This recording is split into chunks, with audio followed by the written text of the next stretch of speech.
I flipped a Trump district when I first got elected to the state legislature. It was a district that no one thought was winnable. I was told it was impossible. I was told I was too young. I was told I didn't have the money or the political connections to win. But my neighbors and I, we ran an aggressive, authentic, unorthodox campaign that brought people together. And on election night, we flipped that district with 51% of the vote. I couldn't win with just Democrats. I had to win with independents and Republicans too.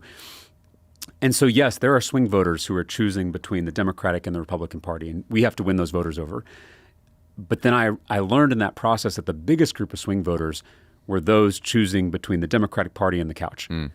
And so persuading those voters, not on policy, because they tend to agree with us on policy, but persuading them of their own power, persuading them that they have the ability to change this corrupt, broken political system. That is also a form of persuasion. It also requires a relationship. Politics is relationships all the way down. Yeah. And you know, when I went to those doors, I tried to be very honest with people that yes, the system is corrupt. Yes, the system is rigged against us.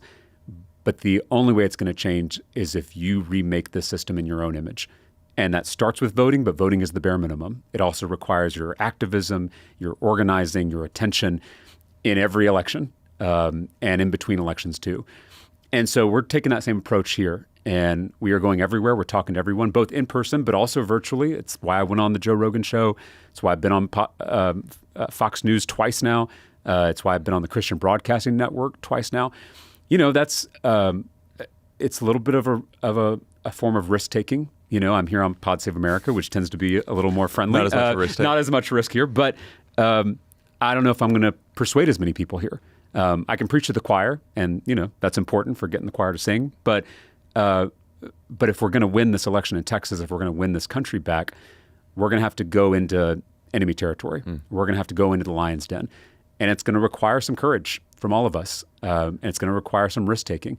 I kind of love that. I'm a little bit of an adrenaline junkie, a daredevil when it comes to politics. And I love being in the lion's den. That's why I love serving in the legislature.